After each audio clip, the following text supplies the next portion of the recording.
नमस्कार। प्रशासक समिति के YouTube चैनल में आप सभी का हार्दिक स्वागत है। दोस्तों, अभी इस समय एलोपैथी और आयुर्वेद के ऊपर जो बहस छिड़ी हुई है, जो विवाद छिड़ा हुआ है, उसके ऊपर आज हम आदरणीय माननीय प्रधानमंत्री श्री नरेंद्र मोदी जी से कुछ समझना चाहेंगे। जो उन्होंने 6 साल पहले कहा था, उन्होंने 6 साल पहले ही साफ साफ कह दिया था कि हमें आयुर्वेद और एलोपैथ के बीच में उलझना नहीं है। वो क्या था क्या नहीं पता नहीं, उन्हें 6 साल पहले ही आज के परिप्रेक्ष्य में बिल्कुल सटीक बातें कही हैं। आप उस पूरे वीडियो को देखिए और समझिए कि हमें कहीं भी आयुर्वेद और एलोपैथ के बीच में उलझना नहीं है। हमें ये चीज़ बिल्कुल दिमाग में क्लियर होनी चाहिए कि एलोपैथ जो है वो बीमारी को दूर करती है, बीमारी लगने के बाद हमारा उपचार करके उसे ठीक कर सकती है, लेकिन आयुर्वेद जो है वो बीमारी आने ही नहीं देती। तो आपको सोचना है कि हमें एलोपैथ की तरफ जाना है या आयुर्वेद की तरफ जाना है।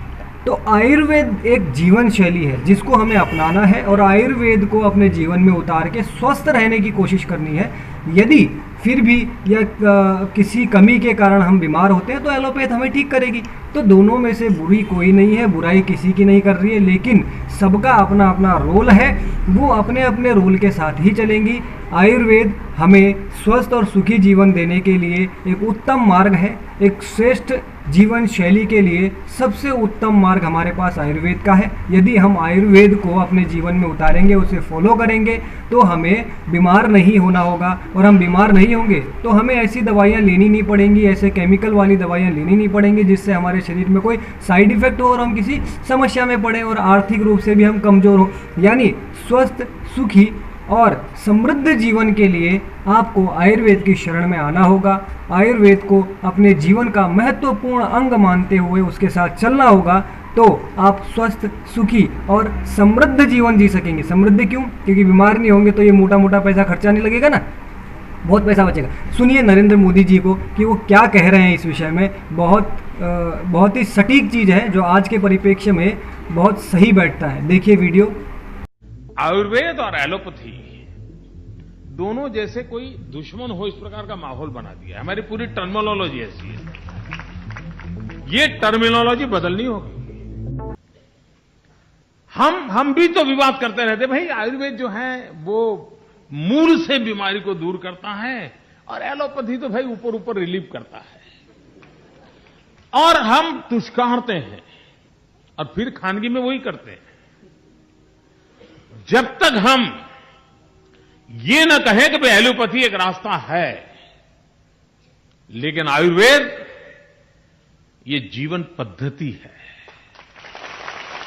ये वे ऑफ लाइफ है।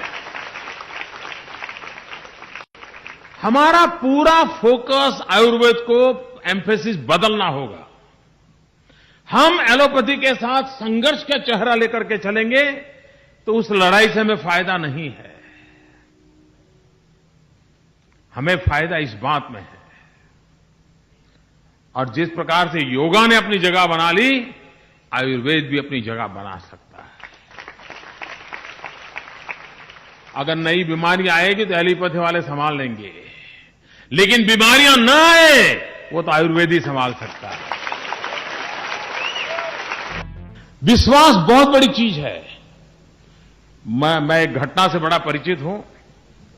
मैं गुजरात में रहता था, तो वहां एक डॉक्टर वणिकर करके, अब तो उनका स्वर्गवास हो गया, बहुत बड़े, शायद वो गुजरात के पहले पैथोलॉजी के एमएस थे और विदेशों में पढ़ करके आए थे। उनका पैथोलॉजी लेबोरेटरी चलता था।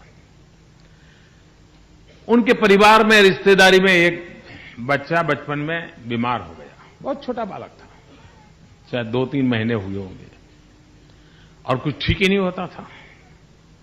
तो एक वैद्यराज के पास ले गए।